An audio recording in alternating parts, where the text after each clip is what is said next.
आज आपण इयत्ता तिसरीच्या मराठी विषयाची जी पहिली कविता आहे रानवेडी त्याचा स्वाध्याय बघणार आहोत.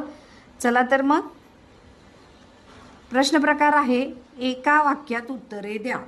त्यातील पहिला प्रश्न आहे मुलगी कानात डूल म्हणून कशाची फुले घालते. आणि मुलांनो त्याचं उत्तर आहे मुलगी रानगवताची फुले कानात डूल म्हणून घालते. दुसरा प्रश्न आहे बुरांडीच्या फुलांचा मुलीने काय उपयोग केला. आणि त्याचं उत्तर आहे बुरांडीची फुले मुलीने केसात माळली. तिसरा प्रश्न आहे मुलीचे तोंड कशामुळे लाल झाले. आठवते का तुम्हाला. मुलीचे तोंड पान साबरीचे बोंड खाल्ल्यामुळे लाल झाले. चौथा प्रश्न आहे मुलगी कशावर भाळली आहे.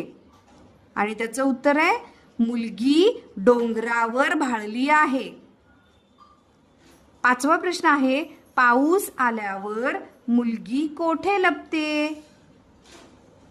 त्याचं उत्तर आहे पाऊस आल्यावर मुलगी डोंगराच्या कपारीत लपते. आता हे सगळे झाले एका वाक्यात उत्तरे द्या प्रकारातले प्रश्न. आता आपण बघूया रिकाम्या जागा भरा. बघा पहिला प्रश्न आहे चाईचा मोहर टिंब टिंब गळसर. आणि उत्तर आहे गळ्यामंदी गळसर.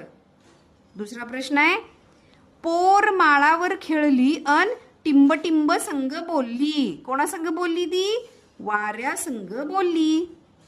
तिसरा आहे ढोल टिंब टिंबचा वाजला नाच मोराचा पाहिला. ढोल कशाचा वाजला रे.